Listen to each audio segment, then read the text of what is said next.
Emily Parker was born and raised in the quiet town of Maplewood, Ohio.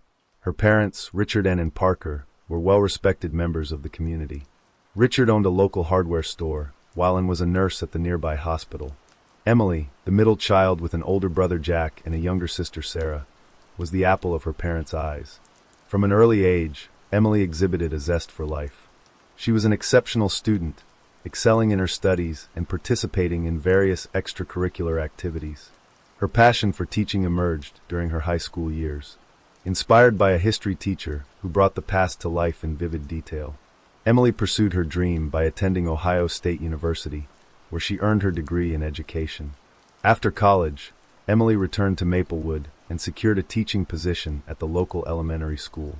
Her dedication to her students was unparalleled. She often stayed late to help with after-school programs and tutored struggling students on weekends. Her colleagues admired her enthusiasm, and parents often requested her for their children's classes outside of her professional life. Emily had a wide range of interests. She loved hiking, photography, and reading historical novels. Her weekends were often spent exploring nature trails or curled up with a good book. Friends described her as warm, compassionate, and always ready to lend a helping hand. Emily met David Reynolds at a friend's wedding. He was charming, with a quick wit and an easy smile. David, a financial consultant from New York City, was visiting for the wedding. The attraction was immediate, and their whirlwind romance took everyone by surprise. David lavished Emily with attention, expensive gifts, and exotic trips. Their courtship was brief but intense, and within a year David proposed. Emily, swept off her feet by his charisma, and the promise of a glamorous life, said yes. Her family and friends had mixed feelings about the rapid engagement. While they wanted to support Emily's happiness, they couldn't shake a sense of unease about David. He was always impeccably dressed, driving luxury cars and staying in upscale hotels. But his extravagant lifestyle seemed at odds with his modest background. Emily, however, was enamored and reassured everyone that David was her soulmate. Their wedding was a grand affair, held in a picturesque vineyard and attended by over 200 guests. Emily's friends from Maplewood and David's associates from New York mingled under fairy lights and sipped champagne, celebrating the union. As the newlyweds departed for their honeymoon in St. Lucia, no one could have predicted the dark turn their love story would take. David Reynolds was born and raised in Queens, New York. His parents, Thomas and Margaret Reynolds, struggled to make ends meet. Thomas worked as a mechanic, while Margaret held various part-time jobs to support their 3 children. David, the eldest, grew up with a strong drive to escape the financial hardships of his upbringing. From a young age, David exhibited a knack for numbers and a shrewd understanding of money. He excelled in school, earning a scholarship to New York University, where he studied finance. David's ambition was evident. He spent his college years networking and securing internships at prestigious firms. His relentless work ethic paid off, and upon graduation, he landed a coveted position at a top financial consultancy. David quickly rose through the ranks. His talent for investment strategies and financial planning, earning him a reputation as a rising star. His success afforded him a lifestyle he had always dreamed of: designer suits, high-end cars, and a luxury apartment in Manhattan. However, his professional success masked deeper issues. Colleagues often described David as charming but ruthless, willing to bend the rules to achieve his goals. David's personal life was equally complex. His charm attracted many women, but his relationships were often short-lived. He had a series of high-profile romances, each ending abruptly amid rumors of infidelity and deceit. Despite this, he maintained a polished public image, carefully curating his social media to portray a life of sophistication and success. When David met Emily Parker, she represented something different. Her genuine warmth and small-town innocence were a stark contrast to the superficial relationships he was accustomed to. To his friends, it seemed like David was truly in love for the first time. But as their relationship progressed, cracks began to appear. David's financial empire was not as solid as it seemed. Behind the scenes, he was entangled in risky investments and mounting debts. David's financial troubles were compounded by his extravagant spending habits. He kept these issues hidden from Emily, presenting only the image of a successful and devoted partner. His decision to propose was as much about securing a future with Emily as it was about seeking stability amid his growing financial chaos. Their wedding, though a joyous occasion, also marked the point where David's deceptions began to catch up with him. St. Lucia, with its lush landscapes and serene beaches, was the perfect backdrop for David and Emily's honeymoon. They stayed at an exclusive resort, their bungalow perched on the edge of a secluded cove. The first few days were filled with romantic dinners, sunset walks, and excursions to explore the island's natural beauty. Emily documented their adventures on social media, her posts filled with joy and excitement. On the night of Emily's disappearance, the couple dined at the resort's beachfront restaurant. The atmosphere was idyllic, soft music played in the background, and tiki torches flickered in the gentle breeze. Fellow diners noticed the couple laughing and holding hands, seemingly in love. The staff, accustomed to honeymooners, paid them little special attention. After dinner, David suggested a moonlit walk along the beach. Emily, always one for romance, readily agreed. They strolled along the water's edge, the sound of the waves mingling with their conversation. David later recounted that Emily had expressed a desire to take a swim. She slipped off her sandals and waded into the water, the moonlight casting a silver glow on her figure. According to David, he returned to their bungalow to fetch a jacket for Emily. When he came back, she was gone. Panic set in as he searched the beach, calling her name. He alerted the resort staff, who joined the search, but Emily was nowhere to be found. David's distress seemed genuine as he spoke with the resort's manager, his voice cracking and hands trembling. The following morning, the local police were notified. They began an immediate investigation, questioning resort staff and guests. Divers searched the waters near the beach, and sniffer dogs were brought in to track any scent that might lead to Emily. Despite their efforts, no clues emerged. The beach was combed for any personal items, but nothing was found. As the hours turned into days, David's behavior began to attract scrutiny. He appeared genuinely distraught, but there were moments when his composure seemed forced. The police noted his meticulous recounting of events, almost as if rehearsed. Resort staff mentioned his insistence on calling his lawyer soon after Emily's disappearance, which struck them as odd. Witnesses provided conflicting accounts. Some recalled seeing the couple arguing earlier in the day, while others described them as affectionate. A few guests reported hearing raised voices from their bungalow the night before Emily vanished. The police were left with a puzzling mix of evidence and testimonies that painted an inconsistent picture of the couple's final hours together. As the investigation stalled, David's narrative was the only story available. His plea for information was broadcast on news networks, his tearful face becoming the public image of a grieving husband. Yet behind the scenes, Detective Hayes was piecing together a different story, one that hinted at a more sinister truth. Detective Hayes arrived at the resort, greeted by the tropical heat and the sight of tourists enjoying their vacations, seemingly unaware of the drama unfolding. His first step was to interview David Reynolds. Sitting across from him in the resort's lounge, Hayes observed David's demeanor carefully. The man seemed genuinely distraught, but there was an underlying tension that the seasoned detective couldn't ignore. David recounted the events of the night Emily disappeared, his voice steady, but his eyes betraying a flicker of anxiety. Hayes listened intently, asking pointed questions about their activities, their relationship, and any possible reasons Emily might have had to leave suddenly. David's answers were consistent, but Hayes felt they were too polished, as if rehearsed. The detective then spoke with the resort staff and other guests. The accounts varied, some aligning with David's story while others contradicted it. A waitress at the restaurant mentioned that David seemed agitated during dinner, frequently checking his phone. A couple staying in a neighboring bungalow reported hearing an argument late at night, although they couldn't make out the words. Hayes' team searched the couple's bungalow and the surrounding area. They found Emily's belongings neatly packed, her passport and wallet untouched. Her phone was missing, presumably with her. A thorough examination of the beach yielded no new clues. The tide and weather had likely washed away any trace evidence. As the days passed, the investigation broadened. Hayes looked into David's background, finding a man who was both successful and secretive. His financial records revealed a troubling pattern. Despite his high-paying job, David was deep in debt. Large withdrawals from his accounts suggested a gambling problem, and several investments had failed spectacularly. Hayes interviewed David's colleagues and friends in New York, uncovering a different side of him. They described David as charming but unreliable, with a penchant for risky ventures and a history of romantic entanglements. One colleague, who requested anonymity, mentioned that David had recently been involved in a scandal at work, hinting at financial misconduct. The detectives' team also analyzed phone records and bank statements, uncovering a web of transactions that pointed to financial distress. Several large transfers had been made to offshore accounts, and David had taken out substantial loans shortly before the wedding. These findings suggested that David was far from the affluent figure he portrayed. As suspicion around David grew, the investigation took a dramatic turn with the discovery of a letter in Emily's handwriting, found hidden in her suitcase. It was addressed to her parents and hinted at her growing unease about David.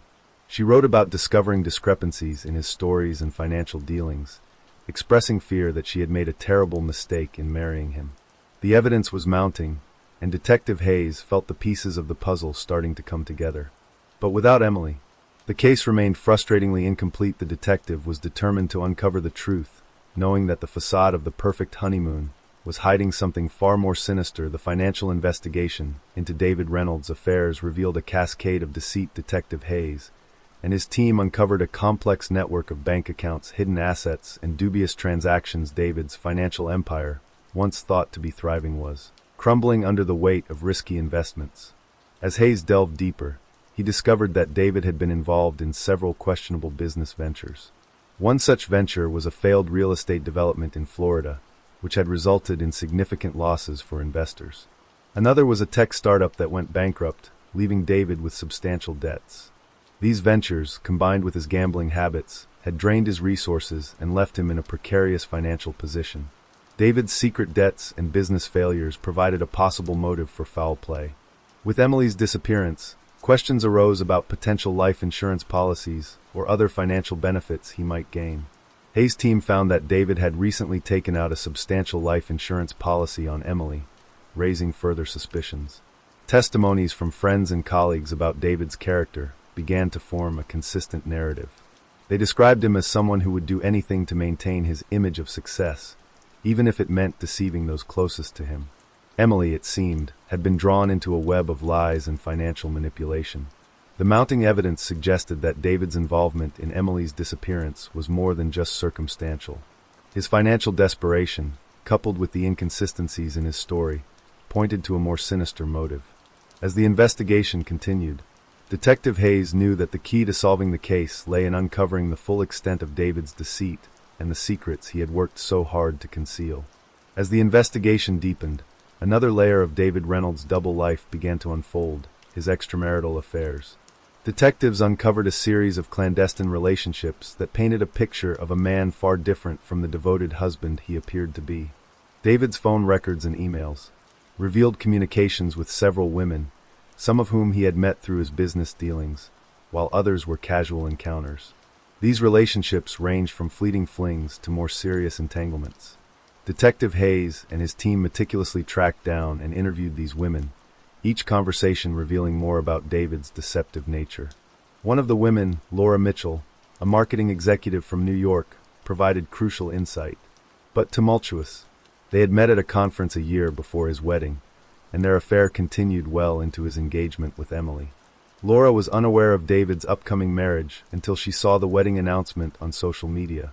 Feeling betrayed, she ended their relationship but kept records of their communications, which she willingly shared with the investigators. Another woman, Jessica Evans, a real estate agent from Miami, had a similar story. She and David had met during one of his business trips, and their affair was marked by lavish gifts and extravagant promises. Jessica, too, was in the dark about David's marital status. She described him as attentive and affectionate, but noted his tendency to vanish for days without explanation. The most damning testimony came from Rachel Turner, a colleague from his firm who had been involved with David for nearly 2 years. Rachel's account revealed a pattern of manipulation and deceit. She recounted how David had confided in her about his financial troubles, painting himself as a victim of unfortunate circumstances. Rachel, deeply infatuated with him, had even loaned him money on several occasions, believing his promises to repay her once his investments paid off. These revelations had a profound impact on the case. They not only established a pattern of deceit, but also suggested potential motives for Emily's disappearance. David's affairs indicated a man capable of maintaining multiple lives, each carefully compartmentalized to prevent discovery. His ability to juggle these relationships while hiding his financial troubles from Emily spoke to his skill at deception. Interviews with his past lovers painted a picture of a man driven by a need for validation and material success. They described how David would often speak of his ambitions and dreams, using his charm to elicit sympathy and support. Both romantic and financial were tools he used to navigate his increasingly precarious life. The impact of these revelations on the case was significant. They provided a motive for foul play, suggesting that David might have seen Emily as both an obstacle and a solution to his problems. With his financial empire collapsing and his web of lies unraveling, the pressure on David had reached a breaking point. Emily's disappearance and the subsequent focus on David threatened to expose his entire charade. As Detective Hayes pieced together the evidence, it became clear that the investigation was far from straightforward. Each new discovery added complexity to the case, revealing the depths of David's deceit and the lengths he was willing to go to maintain his facade. The true challenge lay in proving his involvement beyond doubt, a task that required uncovering every hidden aspect of his life. Just when Detective Hayes believed he had a clear picture of David Reynolds' involvement in Emily's disappearance, a shocking twist emerged. A mysterious figure, previously unknown to the investigation, came forward with information that turned the case on its head. The figure was a man named Alex Carter, a private investigator from New York. Alex contacted Detective Hayes, claiming to have crucial information about David Reynolds and his activities. Intrigued and cautious, Hayes arranged a meeting. In a dimly lit cafe, Alex revealed his connection to the case. Alex explained that he had been hired by an anonymous client to investigate David Reynolds months before Emily's disappearance. His client had suspected David of financial misconduct and infidelity, and Alex's investigation had uncovered significant evidence of both. He had been tracking David's movements and communications, documenting his secret affairs and shady business dealings. But Alex's most startling revelation was about Emily. According to his findings, Emily had discovered David's infidelity and financial troubles shortly before their wedding. She had confided in a close friend, expressing her doubts and fears about marrying David. This friend, concerned for Emily's safety, had anonymously hired Alex to gather evidence, hoping to give Emily a way out of her situation. Alex provided Detective Hayes with a dossier of his findings, including photographs, financial records, and transcripts of conversations. One particularly damning piece of evidence was a recording of a conversation between David and an unknown associate discussing plans that hinted at foul play. The recording suggested that David had been plotting something sinister. Although the details were vague, this new information complicated the case significantly. It introduced the possibility that Emily might have been aware of David's plans and had taken steps to protect herself. Detective Hayes considered the idea that Emily could have staged her disappearance to escape David's clutches, although the lack of concrete evidence made this theory difficult to prove. Hayes decided to re-interview everyone involved, armed with the new information. He spoke again with Emily's family and friends, uncovering more details about her state of mind before the wedding. Emily's best friend, Lisa, revealed that Emily had been increasingly anxious in the weeks leading up to the honeymoon. She had confided in Lisa about her fears and mentioned the anonymous tipster who had warned her about David. David's reaction to the reopened investigation was one of surprise and agitation. He denied any involvement in Emily's disappearance and dismissed the evidence provided by Alex Carter as fabrications. However, his growing frustration and inconsistent statements only added to the suspicion surrounding him. The twist in the case forced Detective Hayes to consider all possibilities. He intensified the search for Emily, exploring the idea that she might have gone into hiding. The investigation expanded to include airports, border crossings, and potential safe houses. The media coverage, once focused solely on David, began to speculate about Emily's fate and her possible role in the unfolding drama.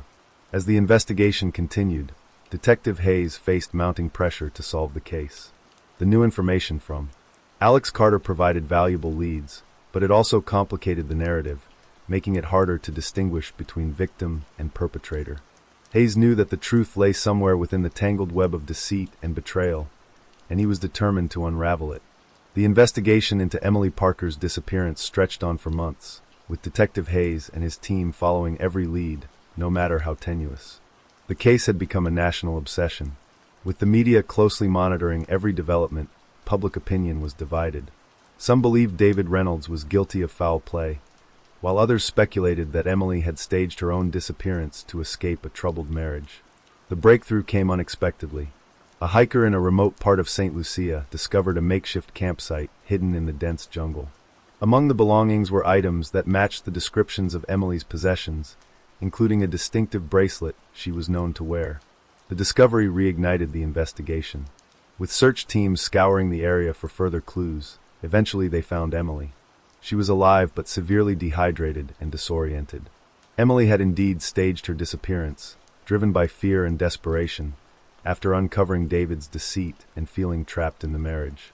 She had fled into the jungle, intending to disappear entirely, but the harsh conditions had taken a toll on her health.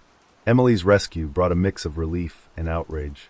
While many were glad she was safe, questions about her actions and the trauma she endured dominated the public discourse. Detective Hayes interviewed Emily extensively, piecing together her story. She described the mounting pressure she felt after discovering David's infidelities and financial troubles. The anonymous tip from Alex Carter had been the final straw, prompting her to take drastic action. David Reynolds was arrested and charged with multiple crimes, including fraud, embezzlement, and conspiracy to commit harm. The evidence provided by Alex Carter, combined with Emily's testimony, built a strong case against him. During the trial, the full extent of David's deceit was laid bare. His financial empire had been a house of cards, supported by lies and illegal activities. The jury found him guilty on all counts, and he was sentenced to 10 years in prison. The aftermath of the case left lasting scars on everyone involved. Emily returned to Maplewood, where she began the long process of healing with the support of her family and friends. She became an advocate for domestic abuse victims, sharing her story to help others in similar situations. The media's fascination with her life eventually faded, but Emily remained a symbol of resilience and survival. Detective Hayes reflected on the case as one of the most challenging of his career. It had been a journey through layers of deception and human frailty, revealing the dark complexities of love, trust, and betrayal. The resolution, while not entirely satisfying, brought a measure of justice and closure to those affected. In the end, the case of Emily Parker's disappearance was a stark reminder that truth can be stranger than fiction, and that beneath the surface of seemingly perfect lives, there can lie a twisted web of secrets waiting to be uncovered.